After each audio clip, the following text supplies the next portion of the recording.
Mheshimiwa Sudi, karibu salimia wananchi.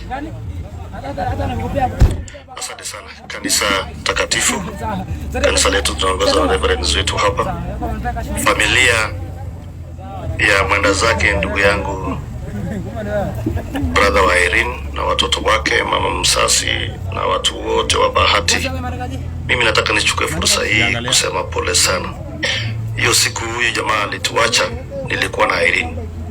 Na Irene tulikuwa tumeagana anakuja Eldoret hiyo siku na Sabina na mama wetu wa kaunti wa Nyeri, lakini baadaye tukapata kwamba huyu jamaa ametuacha. Mimi nataka nikuambie Irene, kitu ya muhimu sana hapa, uchunge watoto wa huyu ndugu yako, kwa sababu huyu ndugu yako alikuwa rafiki yako sana, na mimi nilipata kujua yeye pia turu rafiki yangu anaitwa Sami kabla ya kujua alikuwa ndugu yako. So nataka niseme tumekuja hapa kusema pole kwa familia. Na Irene, wewe sio mtu mchache. Unajua familia wengi wanaongea siku ya mashishi, lakini baada ya mashishi wanasahau watoto wa ule amehaga. Mimi nataka nikuambie, chukua jukumu, chunga watoto wa ndugu yako, kaa na wanawake wake karibu ili mchunga watoto kwa wakubwa. Na pia nimeomba na rafiki yangu nikuje kufanya harambee hapa.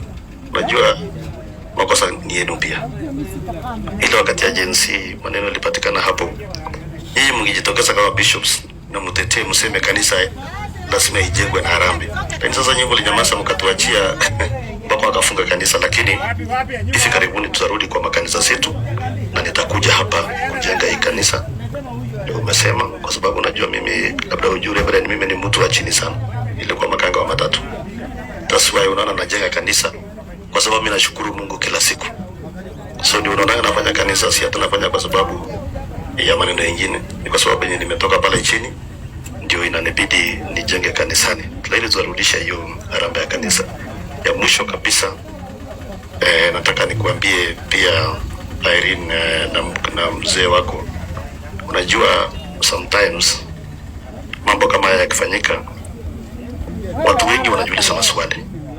Na hata hapa kwenu, mama wako mzazi, wewe na kila mtu umekuwa ukienda mashishi kwa manyumba za watu wengine, lakini hakuna siku unaweza fikiria itakufikia siku moja.